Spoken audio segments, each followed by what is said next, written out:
How's it going, ladies and gentlemen? Mr. Donahue here, making a video about covalent dot diagrams. So drawing dot diagrams for covalent molecules. What do these molecules look like? Right, so what determines how many bonds an atom will make? Let's start there. Well, if I got oxygen, how many things is it going to bond to, right? And it all has to do with the magic number 8. We're trying to get a stable octet of valence electrons. So just like the noble gases that already have 8 valence electrons, other atoms are going to bond so that it ends up having 8 electrons, with the exception of hydrogen, because it's just a little guy. It's full with only 2 electrons, so it's not going to get 8, it wants 2. So every time an atom makes a bond, it shares one of its electrons, and the other atom shares one of theirs. So each time a bond is made, it's like an atom's 1 electron closer to getting the octet. Let me show you what I mean.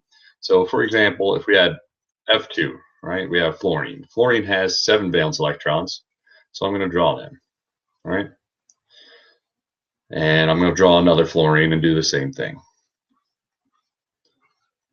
So if we're trying to get 8 valence electrons, each fluorine is 1 electron away. So they're like, oh, hey, fluorine over there.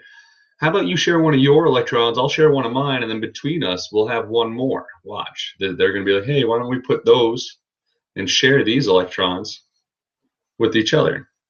So they have these 2 electrons that they are sharing with each other, so I put them in between them. And all right, well, they still both kept 6 for themselves that they're not going to share with the other fluorine. So how many electrons does each one have?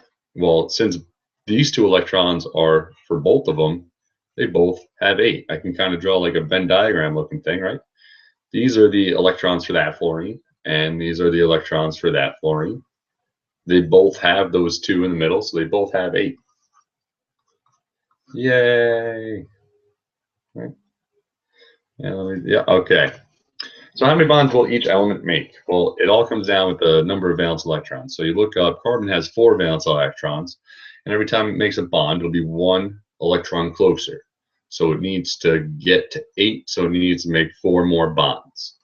Oxygen has 6 valence electrons, so it needs to make 2 more bonds to get to 8. Nitrogen has 5, so it needs to make 3 bonds, and chlorine has 7, so it needs to only make 1 bond.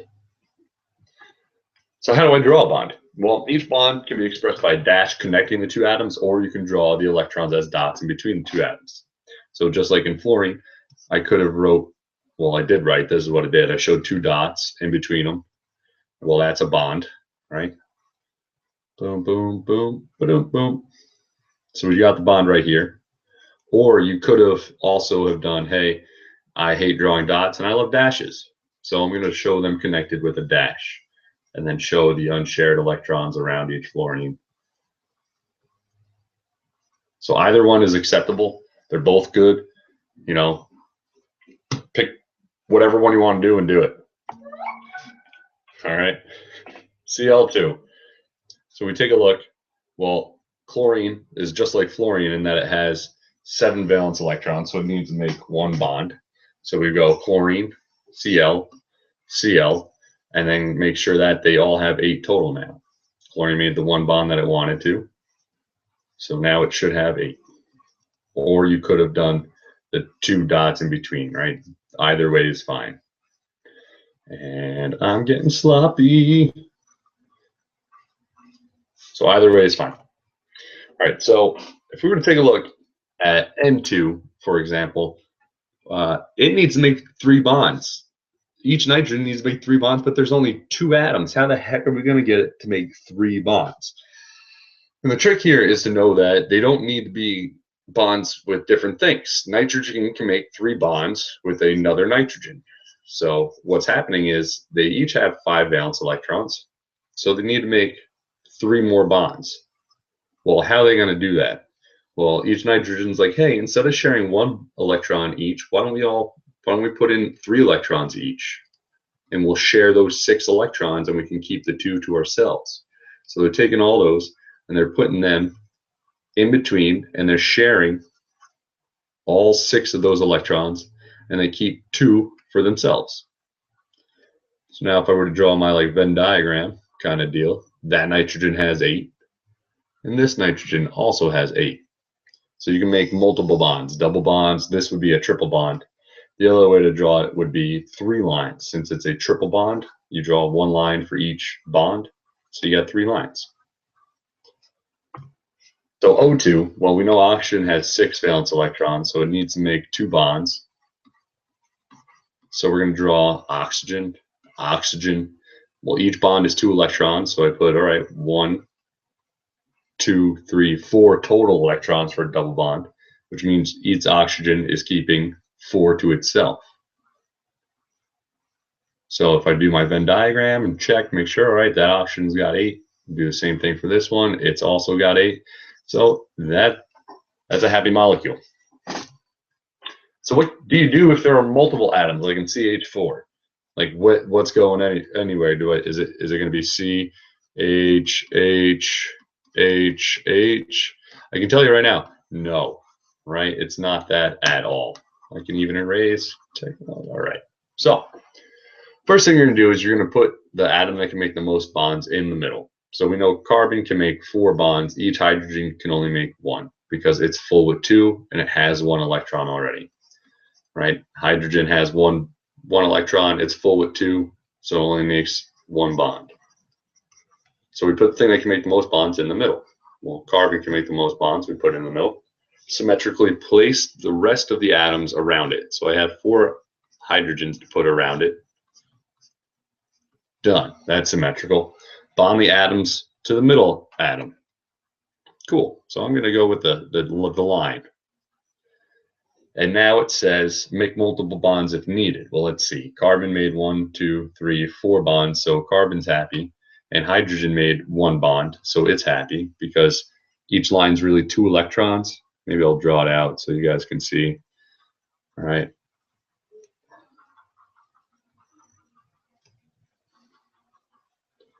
So now we can go, carbon has 2, 4, 6, 8 electrons. Each hydrogen has 2, right? So I'm going to draw a weird Venn diagram because we got a lot. Oh, stupid Donnie, wrong spot. All right, here we go. And then this carbon has all of those. So everything's happy. Carbon has 8, hydrogen has 2. Awesome. Make sure everything has a stable octet except hydrogen. Check. So NH3, well, we know N needs to make, or has 5 valence electrons, so it needs to make 3 bonds. And again, each hydrogen needs to make 1 bond. So we put nitrogen in the middle. We place the other atoms around it symmetrically and bond them. And now we go, well, check for octet, except hydrogen. Each hydrogen has 2, so the hydrogens are happy, but this nitrogen only has 2, 4, 6 electrons, so it needs 2 more to itself so that it has a total of 8. So that's what it would look like. CCl4, again, I know carbon needs to make 4 bonds and each chlorine only needs to make 1 bond. So put carbon in the middle. I place the chlorines around it. Oh, okay, well, each chlorine made 1 bond and carbon made a total of 4 bonds, so that's good. Now I need to make sure everything has an octet. So let me check carbon first. It has 2, 4, 6, 8 electrons, so carbon's happy. But each chlorine only has 2 from the bond, so I got to finish those up. So I got to give each chlorine 6 electrons that it keeps to itself. Boom shakalaka.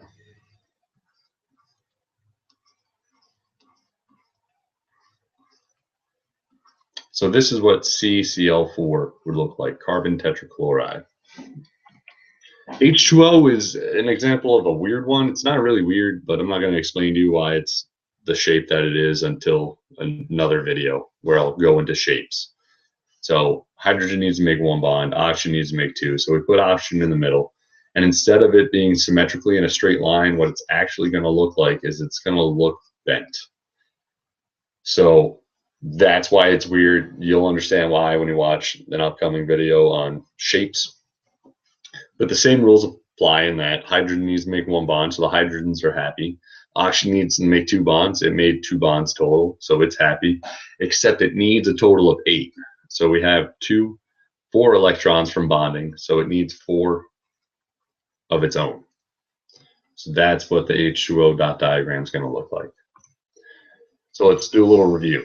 All right, so we take a look at F2, has 7 valence electrons, oxygen, they each have 6, nitrogen 5, and chlorine 7.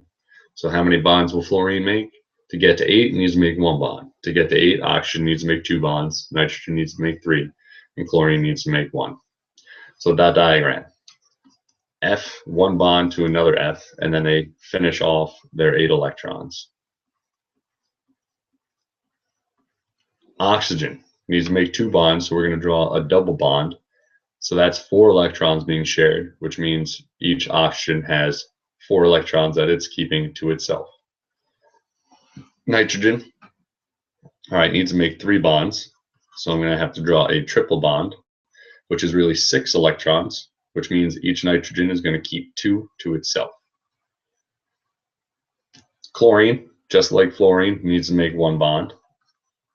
So we make the 1 bond and then make sure that each chlorine has a total of 8 valence electrons. So we got 2 electrons being shared. They each keep 6 to themselves. That's good to go. And a parting XKCD comic. Enjoy. And I will see you in class.